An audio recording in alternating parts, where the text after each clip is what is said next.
Love. The most intimate of emotions, yet in the Middle Ages it could become your worst crime. Back then, passion wasn't romantic. It was suspicious, dangerous, even deadly. Loving someone without permission wasn't simply frowned upon. It was punishable by exile, imprisonment, mutilation, or execution. And if you think that only peasants had to worry, think again. Even queens, scholars, and priests found themselves trapped in a system where love had rules and punishment had no mercy. Today, we journey into the brutal reality of medieval romance, a time when hearts were chained and to love freely meant gambling everything.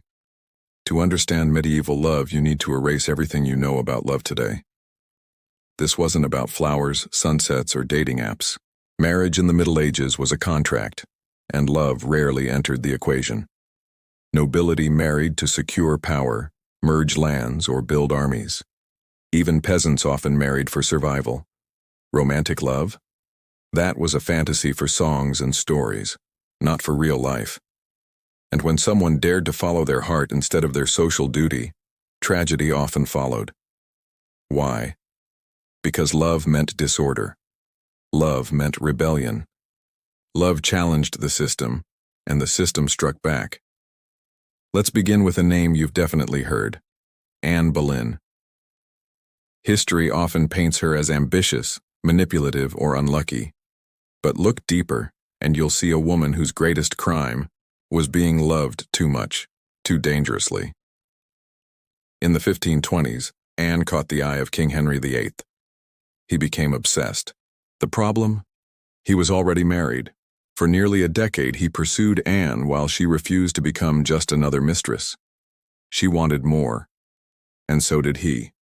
Henry broke with the Catholic Church, declared himself head of the Church of England, and divorced his wife, all to marry Anne, a love that changed an entire religion. But once married, the fairy tale unraveled. She gave birth to a daughter, the future Elizabeth I, but failed to give him the son he desperately wanted. His passion turned to suspicion. Courtiers whispered, enemies plotted, and suddenly Anne was accused of adultery, incest, and treason, all on shockingly weak evidence.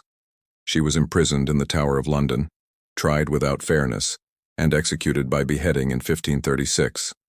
Her body was buried in an unmarked grave. Her love story ended not with a kiss but with a sword. But Anne wasn't the only one who suffered for love. In 12th century France, two brilliant minds met and collided in a love story so intense it still echoes through history. Peter Abelard was a renowned philosopher and teacher. Heloise was his student, young, sharp, and fearless. Their relationship began with shared ideas, evolved into a secret romance, and led to a pregnancy out of wedlock. At a time when reputation meant survival, their love was an earthquake. Heloise's family, outraged and shamed, sought revenge. Abelard was attacked by hired men and castrated, a brutal warning to all who dared love without permission.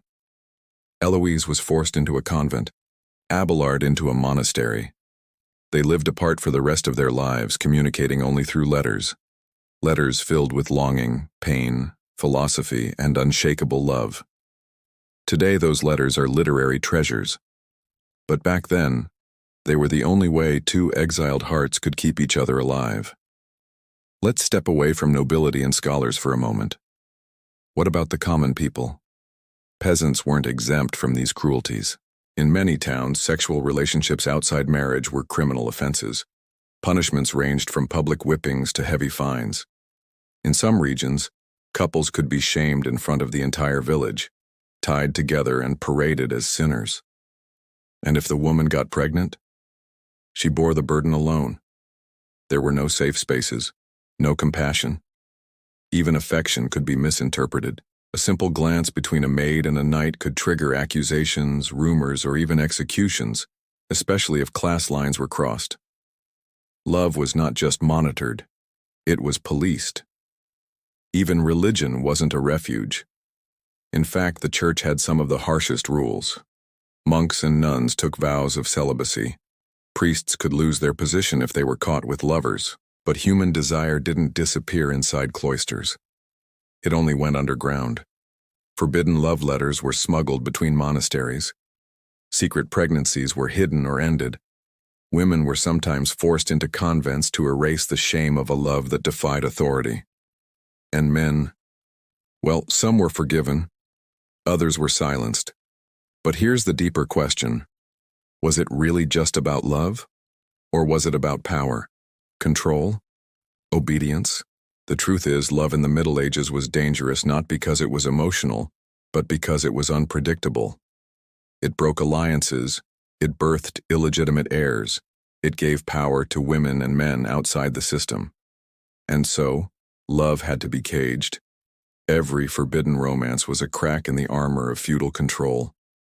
Every couple that defied expectations was a threat to the status quo, which is why the punishment was so often brutal. And yet people kept loving, secretly, desperately, boldly, from hidden letters under floorboards to moonlit escapes from towers, from whispered promises in gardens to final embraces before execution. Love persisted, not because it was safe, but because it was real. Even in the harshest of times, the heart refused to obey. So what about today? We like to think we're free, that we can love whoever we want. But are we? The echoes of the past still linger. Families still disapprove. Cultures still judge. Laws in some parts of the world still punish people for who they love. And even where love is free, the invisible chains remain: reputation, expectation, image. We're not in medieval castles anymore, but many still hide their hearts behind stone walls. Anne, Heloise, Abelard, they weren't just historical figures. They were people, complex, passionate, terrified, hopeful. And their stories are warnings, yes, but also reminders. Reminders that love is powerful, that love can shake kingdoms, that love can survive exile. And sometimes that love is worth the risk even when the world says it isn't. So, what would you risk for love? Would you stand against your family, your country, your king? Or would you stay silent and safe? Leave your thoughts in the comments below. Which forbidden love story should we explore next? Don't forget to like, subscribe, and share this video with someone who believes in love that defies time. Because here, at this channel, we remember the rebels, the lovers, and the ones who dared to love in chains.